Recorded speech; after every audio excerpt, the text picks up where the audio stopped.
Hello, sir. Hello. Kumusta na po? Ayos lang, ayos lang. Balita ko, user kayo ng MX3.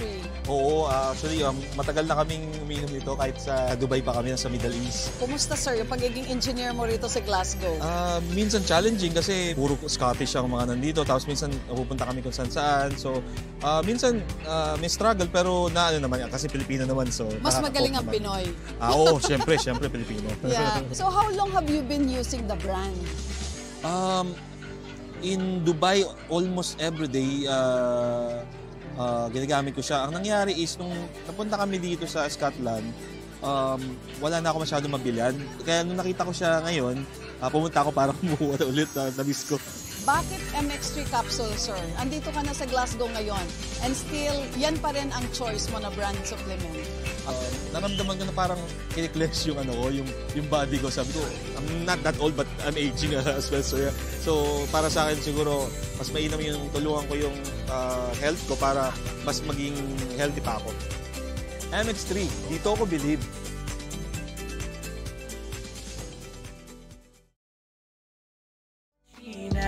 Pag-usapan ang problema ng pamilya, pwedeng magjowa, pwedeng mag-asawa, malungkot masaya, halika dito ka. Dadamayan ka namin, sabihin mo sa amin, kami na ang bahala. Pag-usapan yan natin, masusolusyonan natin problema mo. Kaya sabihin mo sa amin ang lahat, ano ang drama mo.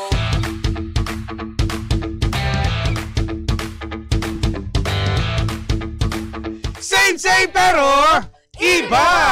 We are number 106.7 Energy FM. Bangga, wag mo sabihin radyo, sabihin mo! Hello, and happy afternoon sa mga bangga po natin everywhere. Ay, happy Tuesday! Everywhere. Naway kayo ay masaya, nakapagmerienda na, no? At anong oras na rin, partner? It's 4:24 na. Medyo... Ano bang iniisip niyong lulutuin mamayang hapunan? Ano ba ang pinakamasarap kainin ngayong tag-ulan? Kaya nga, alam mo, ang hirap din talaga mag-prepare ng meal, ano? Kasi parang nauubusan ka na. Tama. Lahat na ata, nakain mo, natikman Correct. mo. Hindi naman pwedeng everyday prito. Kaya saludo ko sa mga sa mga magulang, sa mga nanay, no, na talagang everyday nagluluto yan. Syempre, ang hirap kaya mag-isip ng agahan. 'Di ba? Syempre, hindi pagkagahan kasi usually mga itlog na pirito lang 'yan, hotdog.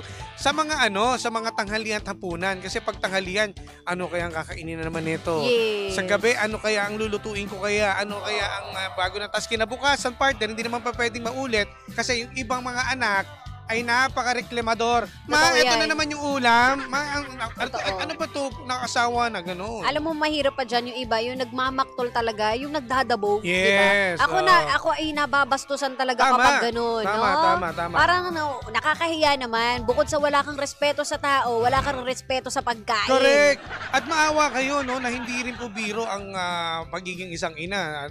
Ako partner talaga pinagmamalaki ko ang mga magulang, no. Yes. Ito bilang si Sheena ay magiging na to. Magulang na ako noon pa eh. Sa bagay, no. Ang dami mo nga connection eh.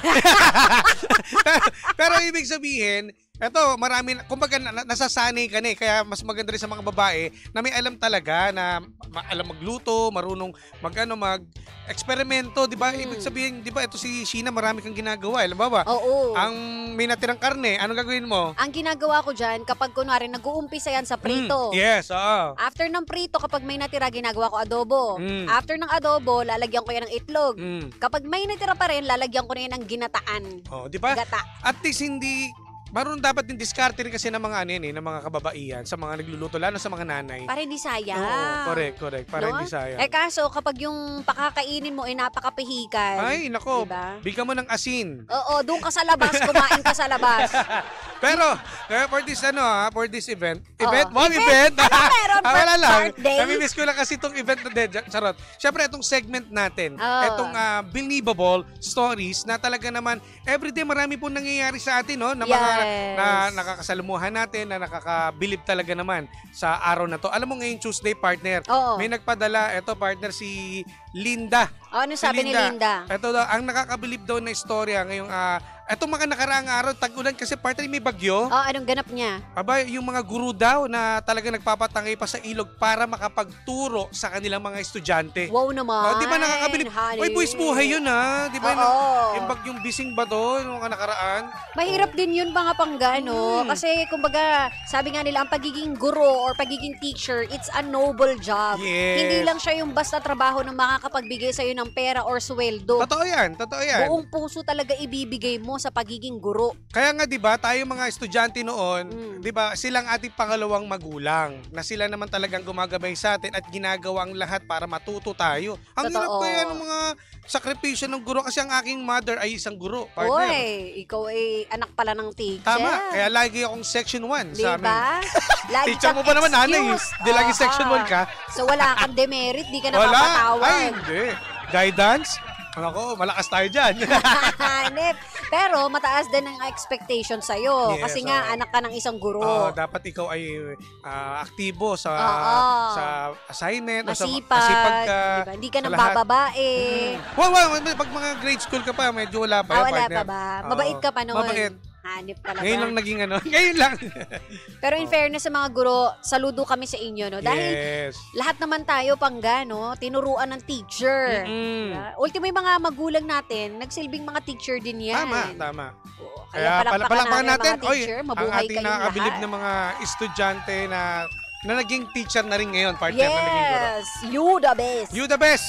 Sabi. Ano pa, partner? Ano mga nakabilib? Alam mo, bukod sa sinabi mo, no, meron din yung mga teacher na karampot na lang yung sweldo, pero kailangan pa rin talagang magturo sa mga liblib na lugar. Ay, tama ka dyan. Diba? Yung talagang pumupunta pa sa bundok, yung tipong kahit na wala nang makain, isasakay pa ng bangka, Correct. susuluin pa yung mga baha, pero okay lang. Yung tsaka yung tipong hindi niya inisip kung magkano yung sahod niya o Yes. sasahudin niya dito. Ang importante sa kanya ay mapuntahan yung lugar na yon kasi alam niya lang gusto nila may matuto talaga yung mga kabataan eh. So pupuntahan din yung bawat sulok ng bundok, partner, tatawid ka pa. At boys, buhay din yan, partner. Correct. Nakatakot din yan. Totoo. Saludo rin tayo dyan sa mga ganyang guro. Kaya alam mo, nakakasakit din ang puso na malaman, no, ang mga guro ngayon ay tikom na ang bibig, wala nang masabi sa mga estudyante, takot. Dahil nga, ang dali nang magkaso sa panahon ngayon, partner. Yes. Hindi naman natin pinagtatanggol ang abuse. Oo. Magkaiba yon. Yung mga nananakit na guro, magkaiba yon. Pero yung mga guro na nagdidisiplina sa mga bata, no, na nananginita, kung kunwari, hindi ka naman nag-aaral ng mabuti, Yes, syempre ibabagsak ka talaga ng teacher. Kapag kunwari sinabihan ka na pero hindi ka pa rin nagko-comply. Correct. Alam mo, hindi talaga may iwasan at saludo tayo sa mga ganyang guro na never na kinonsinte yung mga estudyante ang tamad, no? Correct. Tama naman. Dapat talaga matuto kayo at hindi pa pwedeng porket kilala ka, malakas ka. Yan. O kumari yung magulang mo, Oo. yung teacher. Hindi yun. Mali Mahirap yun. kaya yun, hindi nakakatuwa na gumraduate ka. Na Yes. alam mo, meron ka lang backer sa school. Tama. O, yan Diba? Ano yun? Nakaka-proud bang ipagmalaki ang diploma mo kung alam mo nagbayad ka lang naman ng certificate? Nagpagawa ka lang naman sa recto? Ay, totoo yan. Ako, maraming Ay, hindi ganyan. yun nakakatuwa, di ba? Para lang pumasa sa exam. O, sige, ito po ang bayad ng anak ko. O, kayo magdo-donate ako ng table, ng Yan. electric fan. O, basta palapakan natin. Uy, ang daming klase ng mga guro. Kung isa-isahin natin to partner, ang dami. Sakripisyo talaga. Kaya, saludo kami sa inyo. At meron pa isa partner. Ano pa? Ito daw, yung nakakabilib naman. Anong sabi? Ito ang sabi partner yung mga senior na sa traffic yung mga traffic enforcer natin, Oo. na mga senior na nakababad sa kainitan, na talaga namang nagtatrabaho pa para maayos ang ating mga, di ba, sa kalsada. Di ba, nagsasakripisyo yung mga yan. Kahit senior, talagang naman partner, tapat sa tungkulin. Ay, sana lahat. Diba? Yun lang mahirap pag nabubutas natin kapag yung iba tumatanggap po ng ng bayad. Ay, nako, yun ang ekis. Yun ang ekis. Oo. Pero sana sinasabuhay natin yung pagiging matapat. Yes, tsaka dapat yung ganyang trabaho, kahit alam mo ng mga senior, yung respeto pa rin, no? Ako, may nakikita ko mga senior natin, citizen na mga traffic enforcer pa, na talaga, sa lugar namin, sa Marikina, na talaga namang, minsan yan, napapadaan ako, binibigyan kong pagkain eh. Kasi hindi biro rin trabaho ng mga Tsaka senior. pag mainit, partner, na hindi pa rin hindi pa rin, kumbaga nagpapahinga at Oo. gusto pa rin magtrabaho sa init ng panahon. Oo, yun lang sana, Ulan, no? Kapag kunwari alam natin yung edad nila, tipong dapat sa bahay nila nagpapahinga. Maaari siguro na magbigay tayo ng trabaho na hindi naman yung bilad sa araw, Yan, di isa ba? rin, Pwede oo, siguro isa nating rin. ilipat ng posisyon dahil ang heat stroke partner. No, number 1 yan, partner. Lalo na ang mga fragile na pangangatawan Oo. nila tatay. Pero kasi hindi, alam mo, eto hindi natin mapipigil yung mga senior na nagtatrabaho pa rin ngayon. Kasi parang may meron silang paninindigan na sabi nila kapag daw sila ay hindi na nagtrabaho, parang mas lalo silang manghihina. Oo, sa Diba? bagay, sa Ganyan. bagay. Kaya gusto nila pa rin magtrabaho. Pero syempre, ingatan pa rin natin katawan natin. Hindi naman tayo Oo, robot oo. Pero saludo rin tayo sa gano'n na habang may ginagawa, mas lalong lumalakas. Oo, Diba? totoo. Mga nanay natin, mga lolo't lola natin, di ba? Ayan, yung mga naglalaba Ako. pa rin ng palo-palo. Oo. Diba?